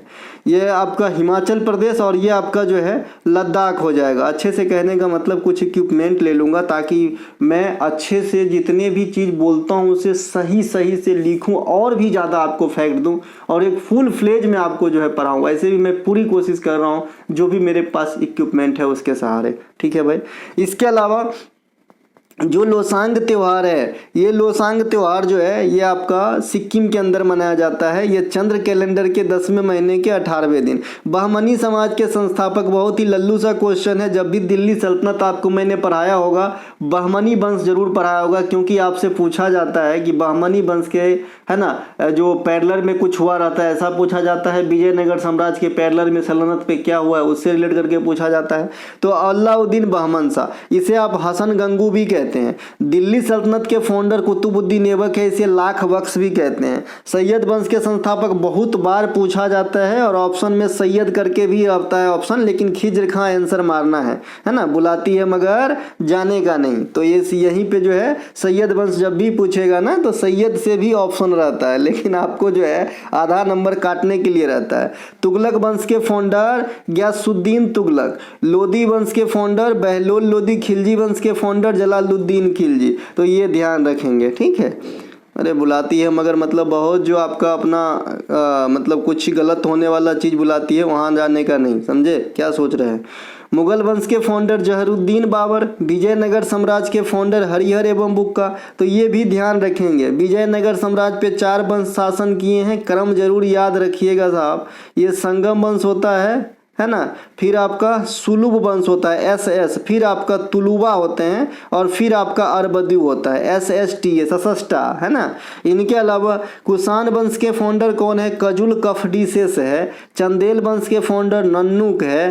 राष्ट्रकूट वंश के फाउंडर दंती दुर्गा है। होयसल वंश अभी काफ़ी चर्च में रहे, इनके मंदिर यूनेस्को में चले गए। तो निरपकम है, निरपकामी ऐसा नाम है उसका। चोल वंश के विजयालय हैं। चालुक्य वंश के पुलकेशिन द्वितीय हैं। तो ये कुछ पौराणिक, मतलब पौराणिक तो नहीं कह सकते, प्राचीन वंश है जिनके फाउंडर है। पौराणिक कहने का मतलब जो पुराण से संबंधित हो, है ना। रश्मि शुक्ला 2023 किस विभाग में नियुक्त हुई। आप कोई बुद्धिजीवी ये ना कहे कि सर ये तो आप नहीं बताए होंगे, आज भी जाके देख लो, फ्री PDF दिया गया था भाई साहब। कब? CRPF का जब एनालिसिस चल रहे थे, ठीक है, सीआरपीएफ वाले क्वेश्चन में देख लेना, पिन भी कर दिया हूँ इन चारों को, ठीक है। तो ये बता चुका हूँ, तो जुड़े रहोगे, फायदे में रहोगे। रश्मि शुक्ला सशस्त्र सीमा बल में 2023 में जो है एज अ महानिदेशक डिप्यूट हुई थी, जो एसएसबी में प्रथम महिला महानिदेशक होगी। एसएसबी का फुल फॉर्म भी पूछता है, सशस्त्र सीमा बल होते हैं। एसएसबी जो है भारत नेपाल के सीमा इत्यादि में काम करने के लिए जो है डिप्यूट किया गया बल है, ठीक है। इनके अलावा क्योंकि हमारे यहाँ भी एसएसबी का 34वीं बटालियन है, तो हम इनके बारे में जानते हैं। इनके अलावा रश्मि शुक्ला महाराष्ट्र में वर्तमान में महिला डीजीपी हैं और महाराष्ट्र पुलिस में ये प्रथम महिला डीजीपी हैं जो 2024 में नियुक्त किया गया है। सीआई यहाँ पे लिखा भी है, सीआरपीएफ के एग्जाम के समय कराया हूँ। सीआईएसएफ की पहली महिला निदेशक अभी हाल में ही नीना सिंह बनी है। और मैं यहाँ पे जब भी नीना सिंह की बात किया, नीना गुप्ता की भी बात किया, वो मैथमेटिशियन, ये जो है आपका कानून से जुड़ी हुई सरकारी जो है अधिकारी हैं। 2022 में लक्ष्मी सिंह उत्तर प्रदेश के प्रथम महिला पुलिस कमिश्नर बनी थी, ध्यान रखेंगे। कंचन चौधरी भट्टाचार्य ये देश में किसी भी राज्य में पहली महिला डीजीपी थी और सौभाग्य से यह उत्तर प्रदेश में ही बनी थी। जितने भी महिला प्रथम बार बड़े बड़े की पोस्ट पे गई लगभग उत्तर प्रदेश में ही जाते हैं। आप देखिए ना, जैसे सीएम में बनी महिला, आप सीएम से तो ऊपर कुछ कहोगे नहीं, भले ये जनता का सेवक हो, ये अधिकारी नहीं होते हैं, लेकिन फिर भी सीएम तो सीएम होते हैं। तो जो सुचेता कृपलानी है ये उत्तर प्रदेश में ही बनी थी। राज्यपाल सरोजनी नायडू है ना, तो ये भी उत्तर प्रदेश के अंदर ही बनी थी। और अभी आप देखें यहाँ पे जो कंचन चौधरी भट्टाचार्य है, ये महिला पुलिस में डीजीपी उत्तर प्रदेश में ही बनी, बाद में उत्तराखंड में भी बनी है। इनके अलावा मैडम सर नामक एक किताब बहुत बार पूछे जाते हैं, मंजरी जहरूर के हैं, ये भी अधिकारी हैं, है ना, ये भी अधिकारी हैं, ठीक है। और इंडिया का प्रथम महिला आईपीएस अधिकारी तो आप सब में जानते हैं, किरण बेदी है ना, किरण बेदी मैडम, तो इन्हें भी ध्यान रखेंगे। इनके अलावा किरण बेदी को देखिए, और एक फाल्गुनी पाठक करके गायिका है, मुझे जैसा मैं पहले इनका गीत सुनता था सावन में, है ना, तो उन दोनों का शक्ल जैसे ना सेम ही लगता रहता है। इनके अलावा 2028 के लॉस एंजिलस में ओलंपिक कहाँ खेला जाएगा, या फिर मैं ही गलत हो सकता हूँ, उस वीडियो में पार्टिकुलर मैडम अपना जो है आई ही होंगे, है ना। 2028 में ओलंपिक खेल कहाँ होगी, तो ये लॉस एंजिलस में होंगी। कितने बार पूछेंगे पता नहीं। 2024 में ओलंपिक खेल पेरिस में कराए जाएंगे। ग्रीष्मकालीन ओलंपिक और शीतकालीन ओलंपिक ये दोनों जो है 4-4 साल के गैप पे होते हैं, और ग्रीष्मकालीन के बाद शीतकालीन 2 साल के बाद में आते हैं। जैसे 2024 में अभी पेरिस में होंगे, 2026 में आपके इटली के मिलान और कर्टिना में आपका शीतकालीन होगा। 2028 में जो ओलंपिक होगा ना लॉस एंजिलस में, वहाँ पे 5 नए खेल आएंगे। कौन कौन से आएंगे साहब? Baseball, softball, cricket, flag football, lacrosse और स्क्वैश, है ना। ये स्क्वैश जो है ये खेलो इंडिया यूथ गेम है ना, 2024 में पहली बार जो है पदार्पण किया अपना, तो इन्हें भी ध्यान रखेंगे। 2032 का ओलंपिक ब्रिस्बेन के अंदर होगा। ओलंपिक खेल में पहली बार 1896 में स्टार्ट हुआ था ग्रीक एथेंस से पियरे डी कुबर्टिन के द्वारा। 2026 में एशियाई खेल कहाँ पे होगा? जापान के अंदर होगा। 2025 में 1 दिवसीय महिला का अंतर्राष्ट्रीय क्रिकेट वर्ल्ड कप कहाँ पे होगा? इंडिया के अंदर होगा। बीवीआर सुब्रमण्यम वर्तमान में क्या है? तो नीति आयोग में सीईओ है, ये भी फ्री का नंबर दे गए। नीति आयोग में बीवीआर सुब्रमण्यम से पहले कौन थे? तो परमेश्वरम साहब थे। उनसे पहले कौन थे? अमिताभ कांत साहब थे, ठीक है भाई, ठीक है। उनसे पहले सिंधु श्री खुल्लर। तो अगर इनका क्रम भी पूछ ले तो बताइएगा ये चौथा है ना। इनके अलावा नीति आयोग का फॉर्मेशन 2015 में हुआ था। योजना आयोग के जगह पे योजना आयोग का फॉर्मेशन 1950 में हुआ था। योजना बनाते थे, लेकिन अंतिम रूप से कौन योजना को प्रकाशित या अनुमोदित करते थे? तो राष्ट्रीय विकास परिषद। ध्यान रखेंगे, ये भी क्वेश्चन आज ही पूछा जाता है। इनके अलावा नीति आयोग के वर्तमान अध्यक्ष कौन है, या फिर जब बना था तब अध्यक्ष कौन थे? तो नरेंद्र मोदी। जब से नीति आयोग आया है अस्तित्व में तब से मोदी साहब ही प्राइम मिनिस्टर हैं।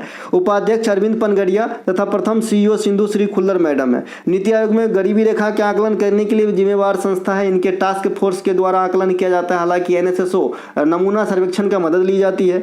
नीति आयोग जो है एमपीआई इंडेक्स जारी करता है, multi dimensional poverty index. Bombay presidency association की खोजकर्ता कौन थे? फिरोज शाह मेहता 1885 में, ठीक है। और उसी 1885 में आपका जो है कांग्रेस की भी स्थापना होती है, तो दोनों एक साथ याद रख लेंगे।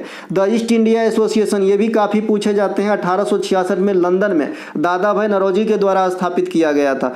1876 में इंडियन एसोसिएशन की स्थापना, देखिए ऊपर वाले में कंफ्यूज नहीं करना है। द ईस्ट इंडिया एसोसिएशन एगो अलग है, इंडियन एसोसिएशन अलग है, तो इंडियन एसोसिएशन 1876 में और द ईस्ट इंडिया एसोसिएशन 1866 में। जो बड़का नाम है वो कम पहले हुआ है, जो छोटका नाम है वो बाद में हुआ है। तो जो इंडियन एसोसिएशन है ना, ये सुरेंद्र नाथ बनर्जी के द्वारा। बॉम्बे प्लान कितने उद्योगपति के द्वारा दिए गए थे, ये भी क्वेश्चन को मैं आते देखा हूं, तो बोलिएगा 8 उद्योगपति। कब दिए गए थे, 1944 में। ये पंचवर्षीय योजना शुरू होने से पहले की कहानी है साहब जी, क्योंकि इंडिया में पंचवर्षीय योजना 1951 में शुरू हुआ था। ठीक है मेरे भाई। इनके अलावा भारतीय राष्ट्रीय कांग्रेस की स्थापना 1885 में एओ ह्यूम के द्वारा किया गया था। इन्हें हर्मिट ऑफ शिमला कहा जाता है और प्रथम अध्यक्ष व्योमेश चंद्र बनर्जी थे।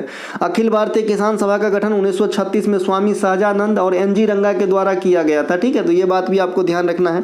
विश्व टेस्ट चैंपियनशिप 1921 कहाँ हुआ था, तो ये आपका इंग्लैंड में हुआ था। कहाँ पे हुआ था, इंग्लैंड में हुआ था। दोनों टेस्ट चैंपियनशिप इंग्लैंड में हुआ है, 1921 कहिए या फिर 21-23 कहिए। दूगो टेस्ट चैंपियनशिप हुआ है, एगो में विजेता रहा है न्यूजीलैंड और दूसरे में विजेता रहा है आपका ऑस्ट्रेलिया, और दोनों में उपविजेता कौन रहा है, इंडिया साहब। ठीक है। इनके अलावा अगर आपसे पूछे कि भाई टेस्ट चैंपियनशिप 21-23 किस में फाइनल कहाँ पे हुआ, तो ओवल में हुआ। ओवल कहाँ है, लंदन में है। एक क्वेश्चन आपके पंचवर्षीय योजना के उद्देश्य या फिर किस पे बल दिया गया, उनसे मिलान करने के लिए पूछा गया था कथन के रूप में। ठीक है, तो जो भी पूछा गया हो, पहले वाले पे कृषि सिंचाई पर बल दिया गया था, विद्युत पर भी बल दिया गया था। दूसरा वाले पे भारी उद्योग और चिकित्सा पर भी बल दिया गया था, दूसरे वाले में बताया हूं सब। और तीसरे में दोनों पे कंबाइंड बल दिया गया था, उद्योग और खाद्यान्न दोनों पे बल दिया गया था। तो ये सब ध्यान रखेंगे, है ना। इस भी तो पता ही होगा ना, इस भी याद रखने की तरीका बताए हैं। 1951 से स्टार्ट होता है साहब, फिर आप लगातार जाएंगे, लेकिन 1966 से, है ना, 69 तक माइनस कर देंगे लगातार चलने में। फिर जो है आपको, है ना, एक पांचवी योजना के लिए जो है 1974 से 1978, 1974 की 47 लिखा रहा है, देखिए। ठीक है, मैथ कमजोर हो गया है। 1974 से 78 पांचवी है, इसको एक बार छांट के लिख लीजिएगा। और बीच में जो ब्रेक डाउन हुआ है वो जरूर ध्यान रखिएगा, कहाँ से भाई ब्रेक डाउन हुआ है ना। तो जो छठी स्टार्टअप लिया ना योजना, ये 1980 से 85 है छठी के लिए। ठीक है, और फिर 2 साल के फिर गैप है, 1991 और 1900 आपका 92, ये भी 2 साल का गैप है। तो इतना अगर छांट दोगे, फिर 5-5 साल जोड़ते जाइए, आपका पंचवर्षीय योजना केस भी बनते जाएगा। अब थर्ड शिफ्ट में आ गए हम सब, है ना, थर्ड शिफ्ट में आ गए। देखिए ये है अपना ई बुक के बारे में, कुछ फीचर के बारे में यहाँ पे, जैसा कि ऊपर में बताए थे कहाँ से लेना है कैसे लेना है, डिस्क्रिप्शन में लिंक है, आप लोग ले सकते हैं। चलिए शुरू करते हैं सीधे। बीसीसीआई का गठन कब किया गया था, 1928 में किया गया था। कल ही ना बताए हैं जी, है ना। बीसीसीआई का गठन 1928 में, आज दिनों में बताए हैं, आज मॉर्निंग वाले में बताए हैं। बीसीसी का जो पहला अध्यक्ष थे आर ग्रेंट गोवन थे। वर्तमान अध्यक्ष कौन है, रोजर बिनी साहब हैं। और जो आपका सचिव कौन है, तो अमित शाह का पुत्र जैसा है ना।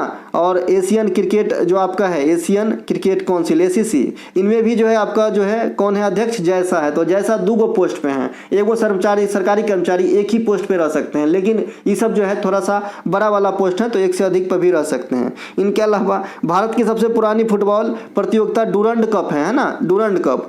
जो सबसे पुरानी फुटबॉल क्लब कहेगा तो मोहन बागान। और इनको भी मैंने रिलेट किया था कि कैसे आपको याद रखना है मोहन बागान को। तो मोहन बागान जो है 2023 में डूरंड कप जीत लिया है ना, पूर्वी बंगाल को हरा के। तो ये आप सीजीएल के लिए तैयार रखेंगे साहब इस क्वेश्चन को। ठीक है। इनके अलावा अखिल भारतीय फुटबॉल महासंघ के वर्तमान अध्यक्ष कौन है, कल्याण चौबे हैं।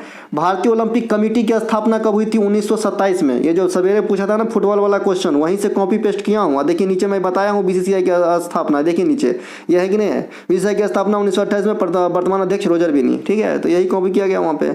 इसके अलावा जो भारतीय ओलंपिक संघ है, ये उनकी स्थापना 1927 में होती है। अब पहला अध्यक्ष ज्यादा पूछा जाता है इसका, तो दोराबजी टाटा साहब, है ना। और जो वर्तमान अध्यक्ष हैं वो कौन है, पीटी उषा मैडम है, जो प्रथम महिला अध्यक्ष भी हैं इसमें।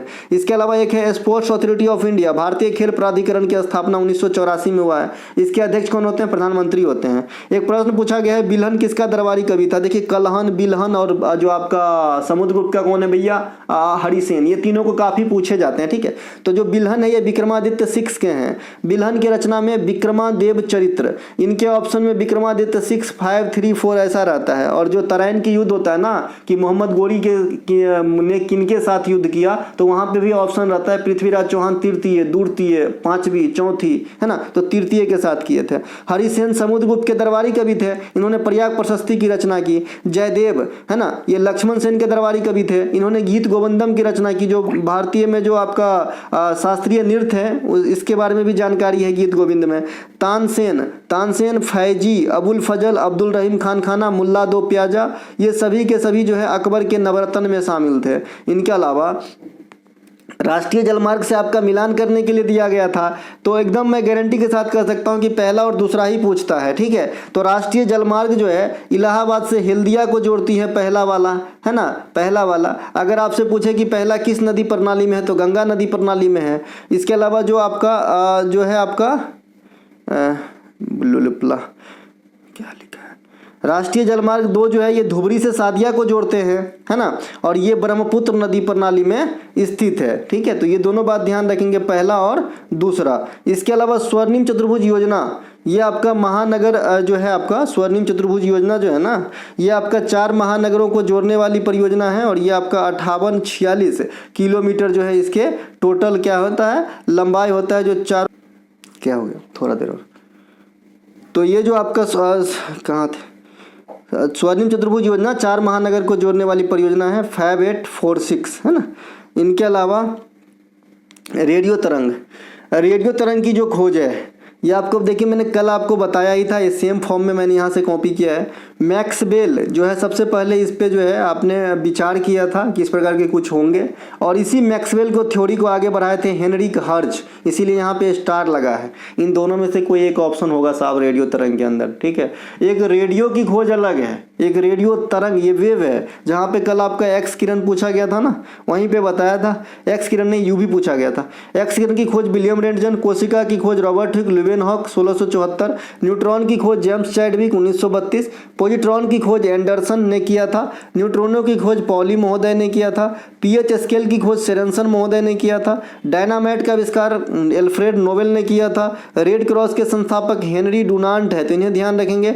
अतिचालकता की खोज है ना, कैमरलिन ओन्स, अतिचालकता क्या होता है बता चुका हूँ, अर्धचालक क्या होता है बता चुका हूँ, कुचालक क्या होता है और सुचालक क्या होता है, सब चीज बता चुका हूँ। अष्टक का नियम न्यूलैंडस ने दिया था, कहाँ तक लागू होता है साहब जी, कैल्शियम तक। गति के नियम, शीतलन के नियम, गुरुत्वाकर्षण का नियम, ये सब कौन दिए थे, न्यूटन साहब ने दिए थे। सापेक्षता का सामान्य सिद्धांत E = mc², में सी का मैंने फार्मूला जो है पूर्ण नाम पूछा था कि क्या है सी, यहाँ पे जो बच्चे जवाब दिए उनको दोनों हाथ जोड़ के प्रणाम।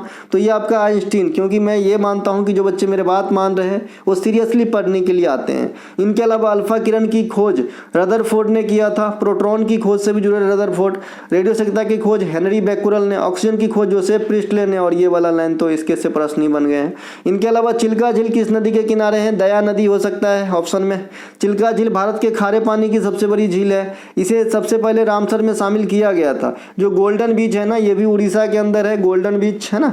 इनके अलावा भारत की सबसे बड़ी झील वेम्बनाड है, दुनिया की सबसे बड़ी झील कैस्पियन सागर है। इनके अलावा स्टैच्यू ऑफ यूनिटी किस नदी के किनारे है, तो नर्मदा नदी के किनारे हैं, कल हो के अगर ये पूछे तो। और लोथल पूछता है तो रावी हो ही जाता है ना। ये सब कुछ नदी के किनारे जो फेमस चीज है पूछ देता है आपसे, जैसे आज चिल्का झीलें पूछ दिया ले। एक आपसे पूछता है कि जो मार्मागोवा बंदरगाह है ये किस नदी के किनारे है, तो आप क्या बोलते हो, जुआरी नदी के किनारे हैं, ठीक है, जुआरी नदी के किनारे हैं। इसके अलावा कर्नाटक संगीत में पद्मा का होता है, तो कविता, पद्मा क्या है, कविता। कर्नाटक संगीत में टेम्पो संगीत की लय होती है, जो परसों या कल बताया गया था। हिंदुस्तानी शास्त्रीय संगीत में यहाँ पे ध्रुपद, धमर, होरी, ख्याल, टप्पा, चतुरंग, रससागर, तराना, सरगम और ठुमरी, ये सभी के सभी 10 प्रमुख शैलियां हैं जो हिंदुस्तानी शास्त्रीय संगीत में देखने को मिलता है। कर्नाटक संगीत में जो है 2 तत्व होते हैं, रागम और तालम, यहाँ पे लिखा है। वर्णम, जवाली, तिल्लाना, ये कर्नाटक संगीत के स्टाइल हैं, जैसे आपका ठुमरी ध्रुपद है ना, ऐसे ही है ना। तो कर्नाटक संगीत में पल्लवी, अनुपल्लवी तथा मुक्तिस्वर, ये भी जो है वर्णम के अलग से पार्ट होते हैं। ये हिंदुस्तानी संगीत के ठुमरी से मेल खाता है। जो जवाली होता है ये भरतनाट्यम के साथ मेल खाता है। तिल्लाना जो है, तिल्लाना एक पार्ट होता है भरतनाट्यम का, अलिरप्पू तिल्लाना शब्दम जाति स्वरम, है ना। तो यहाँ पे भी तिल्लाना जो है कर्नाटक संगीत का एक स्टाइल भी होता है। और मैंने आपको बताया था कि कर्नाटक संगीत में किस भाषा का इस्तेमाल बहुधा की जाती है, तो संस्कृत और आपका जो है ये आंध्र प्रदेश का क्या है भाई, तेलुगु, है ना, तो ये दोनों ध्यान रखेंगे। इनके अलावा अली बंधुओं में कौन सा आंदोलन चलाया गया था? खिलाफत आंदोलन। 1920 में अली बंधु ने शौकत अली और मोहम्मद अली दोनों मिल के जो है जो भाई मिल के जो है ब्रिटिश के खिलाफ आपका चलाए थे आंदोलन, तो इसे क्या कहते हैं? खिलाफत आंदोलन। इनके अलावा भारत में थियोसॉफिकल सोसाइटी कौन लाए थे? Annie Besant. Home rule league Annie Besant और तिलक 1916। स्वराज पार्टी का गठन 1923 में हुआ था, है ना। इनके अलावा फॉरवर्ड ब्लॉक की स्थापना 1939 में सुभाष चंद्र बोस ने किए थे। सुभाष चंद्र बोस कांग्रेस में 1938 में अध्यक्ष चुने गए थे, 1939 में भी चुने गए, लेकिन इनके खिलाफ पट्टाभी सीतारामैया खड़ा था, तो इन्होंने इस्तीफा दे दिए त्रिपुरी अधिवेशन में और फॉरवर्ड ब्लॉक की स्थापना किए थे। देखिए, खुदाई खिदमतगार 1929 खान अब्दुल गफ्फार खान से संबंधित है। लाल कुर्ती दल का गठन ब्रिटिश के खिलाफ, है ना, खान अब्दुल गफ्फार खान किए थे। अनुच्छेद 15 पूछा गया है, जाति धर्म लिंग आदि के आधार पर भेदभाव निषेध है। 14 में क्या है? समता का अधिकार है। 15 में बता ही दिए। 16 में क्या है? लोक नियोजन के मामले में समानता। 17 में क्या है? छुआछूत का अंत। 18 में क्या है साहब? उपाधियों का अंत। 19 में क्या है? कहीं भी बोलिए, कहीं भी बैठ के शांतिपूर्ण व्यवस्था से जो है आप संघ कीजिए, सहकारी समिति का गठन कीजिए, इंडिया में कहीं भी घूमिए, इंडिया में कहीं भी निवास कीजिए, कोई भी बिजनेस अपनाइए। 20 और 21 क्या है? सजा आदि के मामले में छूट है। 21 क्या है? निजता का अधिकार है। 22 क्या है? ये भी सजा से संबंधित प्रावधान करता है। 23 क्या है? बलात् श्रम पे रोक है। 24 क्या है? बाल श्रम पे निषेध है। 25 से 28 क्या है? धर्म वाला है। और 29 और 30 क्या है? अल्पसंख्यक वाला है। 31 क्या है? नहीं है, निरसित है। और 32 क्या है? संवैधानिक उपचारों के अधिकार है। तो ये कुछ मौलिक अधिकार जिसे मैग्ना कार्टा कहते हैं।